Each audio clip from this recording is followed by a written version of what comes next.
Olá! Hoje a gente vai decifrar uma situação bem complexa e, infelizmente, comum no serviço público: o ataque duplo. Vamos ver como um servidor pode se defender quando enfrenta ao mesmo tempo o desvio de função e o assédio moral. Essa análise toda é baseada num parecer jurídico que mostra um caminho bem claro para essa luta.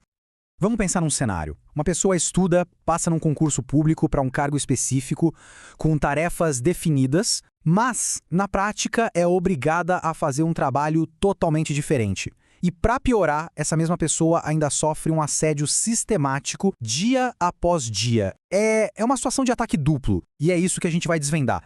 Bem, nosso roteiro aqui é o seguinte: a gente começa entendendo o problema, depois vamos ver como juntar as provas certas, explorar os caminhos para se defender e, por fim, montar um plano de ação bem prático.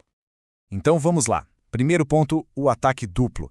A gente está falando de um cenário em que duas coisas ilegais acontecem ao mesmo tempo: o desvio de função e o assédio moral. É uma luta em duas frentes, o que torna tudo claro e extremamente desgastante. Primeiro, o que é exatamente o desvio de função? Bom, de forma bem simples, é quando a administração pública coloca um servidor para fazer um trabalho que não é do cargo dele, geralmente mais complexo, sem pagar a mais por isso. Ou seja, o Estado está recebendo um serviço de graça, o que é uma violação direta do princípio da legalidade. E o segundo problema é o assédio moral. Olha, é importante entender que isso não é um desentendimento qualquer, uma briga de um dia. Não. Assédio moral é uma campanha, uma perseguição repetida, prolongada, com o objetivo claro de humilhar, de constranger, de minar a saúde mental de alguém no ambiente de trabalho. Ok, agora que a gente já entendeu o problema, como é que se prova o desvio de função? Existe um documento, uma peça-chave, que é tão importante que a gente pode chamar de a prova rainha. Muitas vezes, quando o servidor reclama, a instituição se defende dizendo que as tarefas estão dentro das atribuições genéricas do cargo, que estão lá na lei.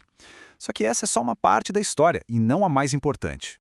Porque as tarefas específicas, o detalhe do que a pessoa deve fazer, não está nessa lei geral. Está em outro lugar, num documento lá do início de tudo, no momento em que o servidor entrou para o serviço público. É isso aí, o edital do concurso. Esse é o documento crucial. É a prova rainha, porque ele é o contrato original entre o servidor e o Estado. É lá que está escrito, preto no branco, exatamente para quais funções aquela pessoa foi contratada. E a consequência legal disso é claríssima. O STJ, o Superior Tribunal de Justiça, tem uma súmula, a 378, que basicamente diz: olha, se o desvio de função for provado, o servidor tem direito de receber a diferença salarial por todo o período. Simples assim. É uma forma de impedir que o Estado se enriqueça às custas do trabalhador. Agora vamos conectar os pontos. O desvio de função, além de ser uma ilegalidade por si só, muitas vezes é usado como uma arma, uma ferramenta para cometer a segunda violação, o assédio moral. O assédio, como a gente viu, tem alguns elementos. Tem que ser uma conduta repetida, tem que ter a intenção de prejudicar, causar um dano e, geralmente, envolve um abuso de poder. No serviço público, isso é ainda mais perverso. Como o servidor é estável, não pode ser demitido facilmente, então o assediador usa a própria estrutura administrativa para isolar e desgastar a vítima. E olha que interessante, o STJ já decidiu que o assédio moral no serviço público é um ato de improbidade administrativa. Isso eleva muito o nível da falta, porque não é só um problema entre duas pessoas. É um ataque aos princípios que deveriam guiar toda a administração pública, como moralidade e legalidade. Aqui tem um ponto de estratégia jurídica que é fundamental, definido pelo STF, o Supremo. A ação pedindo indenização por danos morais não deve ser contra o chefe ou colega que comete o assédio. Não. A ação tem que ser contra o órgão, contra o Estado. É a instituição que tem que responder e pagar pela reparação. Certo?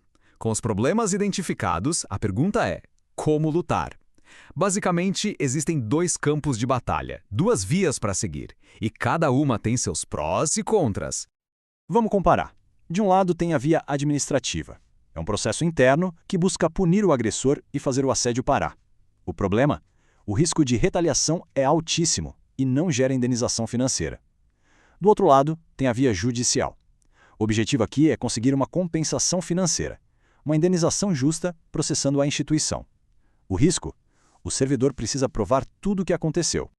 E aqui, muito cuidado, a instituição pode vir com uma solução fácil. uma proposta de acordo chamada Termo de Ajustamento de Conduta, o famoso TAC. Parece bom, mas pode ser uma cilada. A armadilha está aqui, ó. Para ganhar um processo de assédio moral na justiça, é preciso provar o dolo, ou seja, a intenção de prejudicar. O TAC, por natureza, parte do princípio de que não houve dolo. Então, ao assinar um TAC, o servidor está, na prática, destruindo a principal prova que precisaria para um futuro processo judicial. É abrir mão do seu direito à reparação completa. Então, qual é a melhor estratégia? Parece ser uma abordagem híbrida.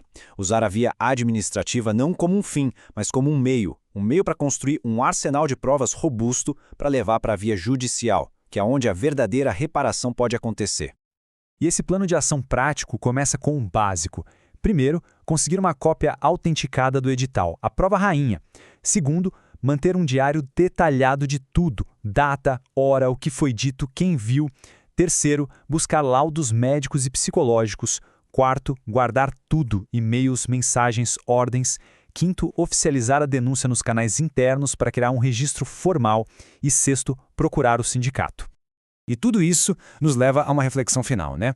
Nessa luta por dignidade no trabalho, claro que o amparo legal é fundamental, mas talvez o escudo mais poderoso não seja um advogado, e sim um diário bem feito. O ato simples e consistente de registrar a verdade pode ser a maior arma de todas.